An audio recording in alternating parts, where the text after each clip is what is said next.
Welcome. Don't adjust your dial.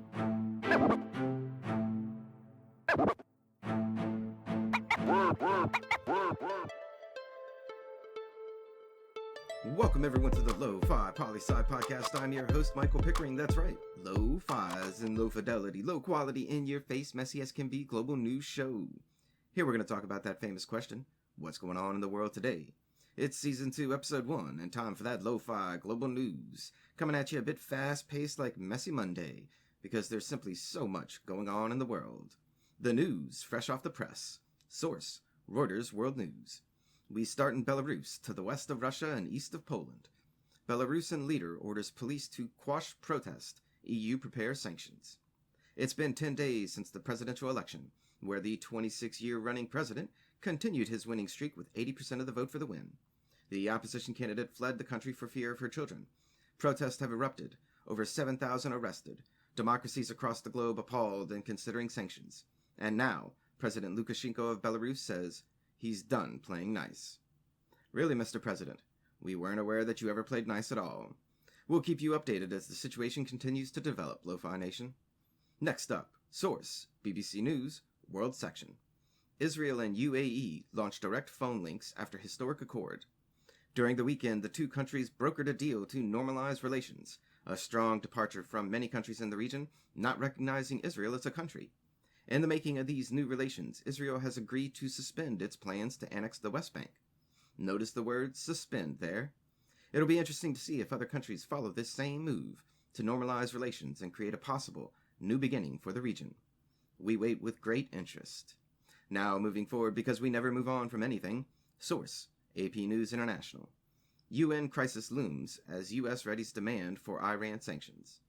Last week, the U.S. had failed at renewing the sanctions at the UN level, with multiple countries vetoing the plan or abstaining. Now they're going to pull the snapback maneuver. And what exactly is a snapback maneuver, you may ask? Great question. It's part of the Iran nuclear deal that apparently allows participants to snap the UN-Iran arms embargo back into being without being vetoed, theoretically, if the nuclear deal was broken. A question to you, Lo-Fi Nation. Can the U.S. invoke this move if the U.S. has already pulled out of the nuclear deal? Write in and let me know your thoughts. Our following story comes from Reuters World News and moves over to West Africa. Mali soldiers promise election as region seeks way out of coup crisis. This is still very much a developing story. Tuesday, a military coup took place, though how widespread in the military seems to be of some debate.